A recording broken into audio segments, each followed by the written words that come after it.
Voilà, à présent, une note de sport, comme nous vous l'annoncions bien évidemment, les éliminatoires CAN 2022, le Sénégal qui joue ce mardi contre l'Eswatini pour le dernier match de ces éliminatoires. Les Lions sont très probablement évolués en 5-3-5-2. Aliou Cissé soutient que c'est le même système qu'il avait mis en place contre le Congo-Brazzaville. Nous l'écoutons au micro d'Ibrahim Ndiaye. Voilà, l'élément n'est pas apparemment disponible, donc nous allons y revenir sûrement au cours de l'édition en Wolof à 14h.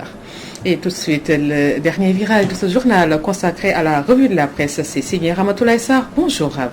Bonjour. Non-respect des accords et inégalité de traitement des agents, épidémie de grogne dans la santé, le titre de Wolf Quotidien ce matin. Le journal, dans sa parution du jour à la page 4, laisse savoir avec mon confrère Samba Bari qu'Andeguessem menace de déterrer la hache de grève pour non-respect des accords et égalité de traitement des agents. Le secteur de la santé risque encore de connaître des perturbations si le gouvernement ne prend pas les devants. En effet, le syndicat unique des travailleurs de la santé et de l'action sociale, SUTSAS, affilié au mouvement Andeguessem, qui dénonce le laxisme des autorités sur le respect des accords et l'égalité de traitement des agents, menace de ranger les blouses. Nonobstant la discrimination sur l'allongement de l'âge de la retraite à 66 ans et la non-application du décret portant statut du personnel des établissements publics de santé, l'Ordre national des sages-femmes en rade, la précarité des fonctions par des sempiternelles centrales à durée déterminée, les techniciens supérieurs font encore les frais d'un laxisme injustifié et révoltant, fustige le mouvement Andeguessem. Et mon confrère de rapporter toujours,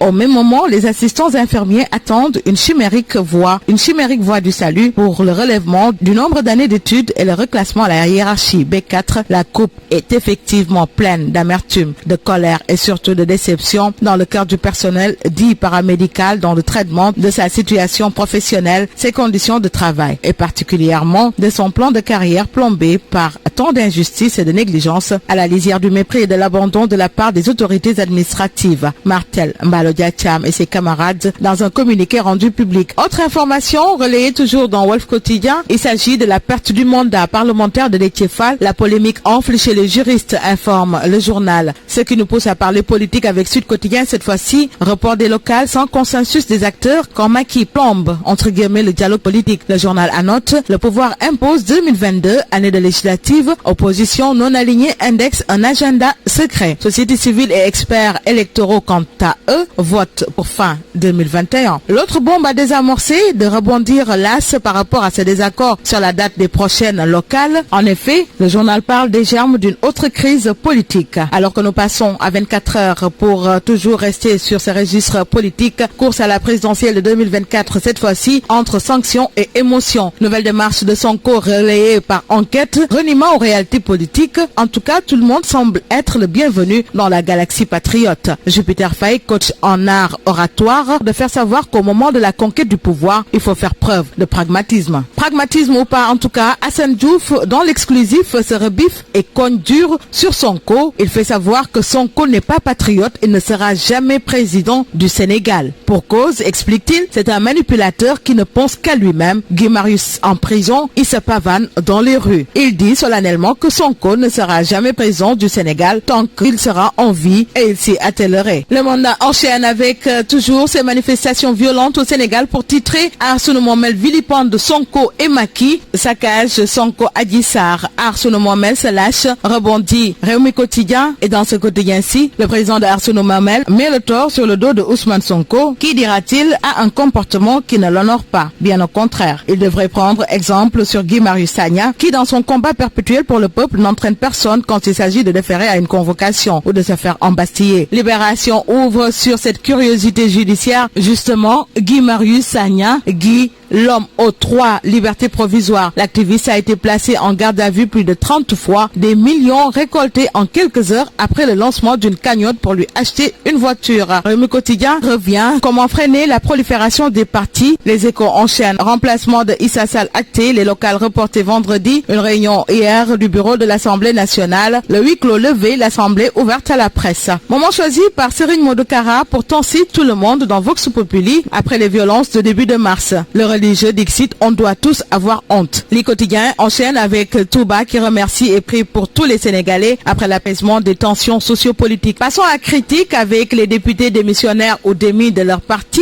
2 cas urgents sur la table de Niasse avec à la une les images de Déthié Fall et Issa Sall du PUR. Dakar Times ouvre sur le nouveau Karim Meïssa Wade, création du fonds stratégique d'investissement du Qatar pour l'Afrique et son implication annoncée dans la visite du président congolais à Doha. Passons au quotidien du groupe Avenir Communication qui livre le sermon de Omar Diène après la sortie de l'imam de la Grande Mosquée. Omar Diène laisse savoir que la voix de Alioune Moussa Samb ne dépasse pas la Grande Mosquée. La tribune pour parler de Macky encerclé par qu'assailli par une forte demande sociale. L'observateur dans la même brèche poursuit. Impact social de la pandémie de Covid-19, terrible détresse des chefs de famille licenciés racontent les pires moments de leur vie. Autre quotidien, autre information, il s'agit du Soleil, emploi des jeunes, l'éternel défi. Pendant ce temps, Direct News informe à côté sur les injures et menaces contre Dakaractu, les mises en garde du Synpics. Source A pour boucler, mission du comité du dialogue social chez les pêcheurs sénégalais.